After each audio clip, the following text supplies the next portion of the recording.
Well, Hawke's Bay is the oldest commercial wine growing region in New Zealand, and I think that's something that a lot of people don't know. In terms of size, we're the second largest growing region. Marlborough, which is at the top of the South Island, is by far the largest. And the varieties really that we absolutely specialise here in Hawke's Bay, from a white perspective I would say Chardonnay, and from a red wine viewpoint we're very, very strong on the Bordeaux varieties. So that's Cabernet Sauvignon, Merlot, Malbec, Cabernet Franc. And then a variety that's really emerging and we think incredibly important for the region going forward, Syrah. Certainly Hawke's Bay's climate's very temperate and absolutely suited to these Bordeaux varieties. We're sitting here at Gimlet Road, which is the heart of the Gimlet Gravels, but we have many other diverse sub-regions within Hawke's Bay. We call this block our settlement block, and I think what's interesting here, the vineyard site here, the Ngunnawal River in Hawke's Bay, changed its course in the late 1800s, and what it left behind was this wonderful array of basically of riverbed. So we have areas of complete gravel, and then we have other areas where we have these wonderful seams of silt that sort of meander its way through the vineyard. And as for a winemaker, that just gives us wonderful options for one, varieties to plant, and two, within varieties we look at different blocks of gravel and silt and we get beautiful, beautiful different flavours.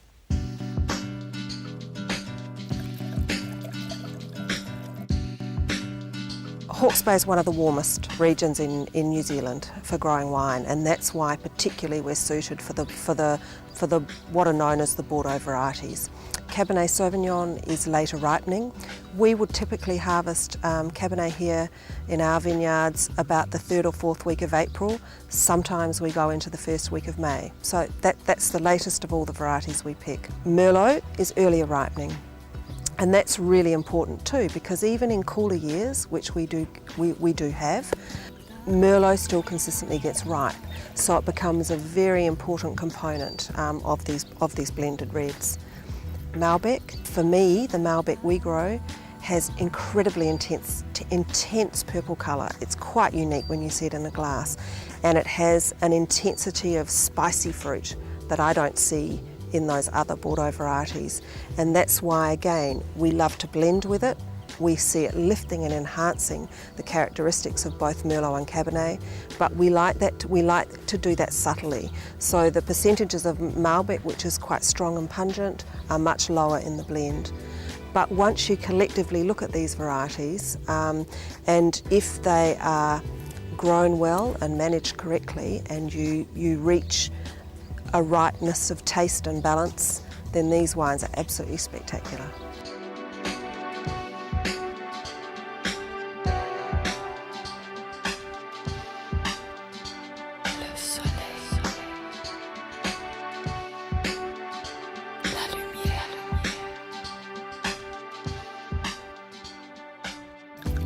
I thought we'd try a red from Hawke's Bay. This is a Cabernet Merlot Malbec blend. And these varieties are surely one of the real strengths of Hawke's Bay.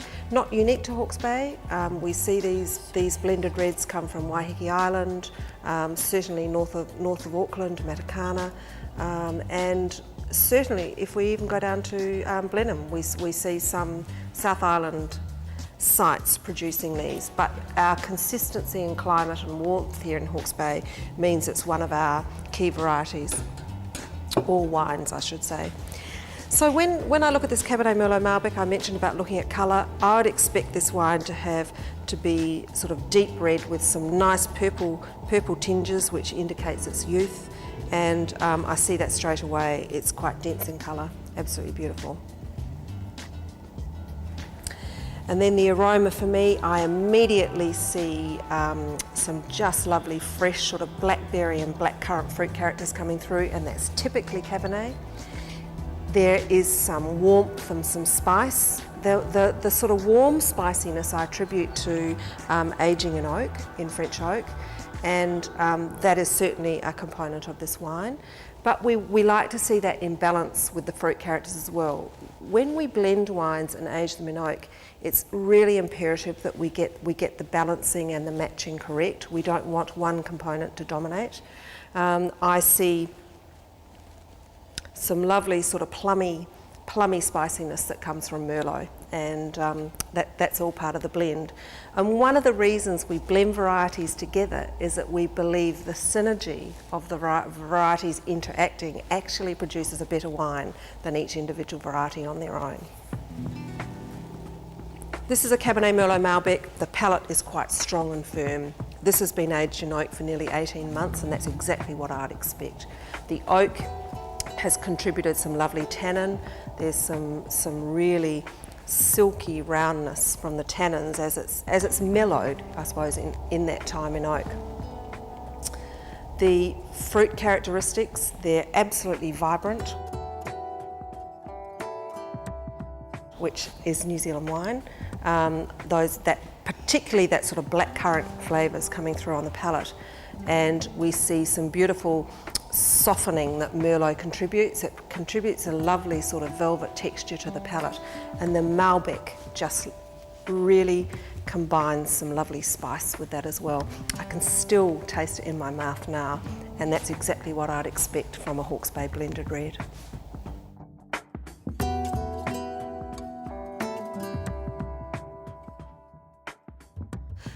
So typically in New Zealand, vineyards are planted north-south so that we can maximise the exposure to sunlight to ensure that we get really good, even, beautiful ripeness in our fruit.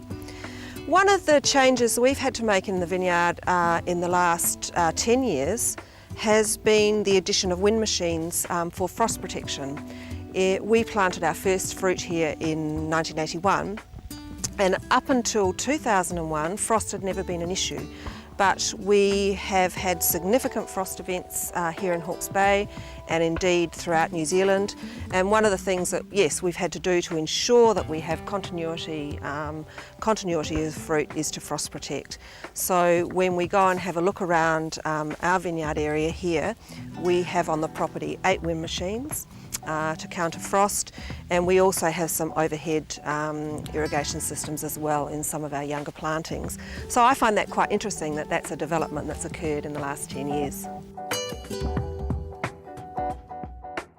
If you're on board Air New Zealand trying a Cabernet Merlot blend, I'd describe the wine as Cabernet typically is very blackcurranty, in that sort of an intense sort of sweet berry blackcurrant flavour, and cassis.